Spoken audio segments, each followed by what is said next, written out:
Hello guys, nagluluto ako ng langgonisa, skinless na mahaba, at saka yung langgonisa na, ayun, ayan. Dito na yan ginawa guys sa Saudi. Ang sarap kaya, manamis-namis siya, tapos maraming garlic.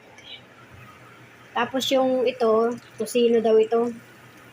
Ayan, dito ko na rin niluto sa pinaglutuan ko ng langgonisa para hindi sayang yung mantika. Sana hindi pa dumating yung aking amo. Kasi medyo allergy sila sa mga ganitong amoy. Hindi kasi nila kabisado yung amoy kaya ayaw nila yung amoy.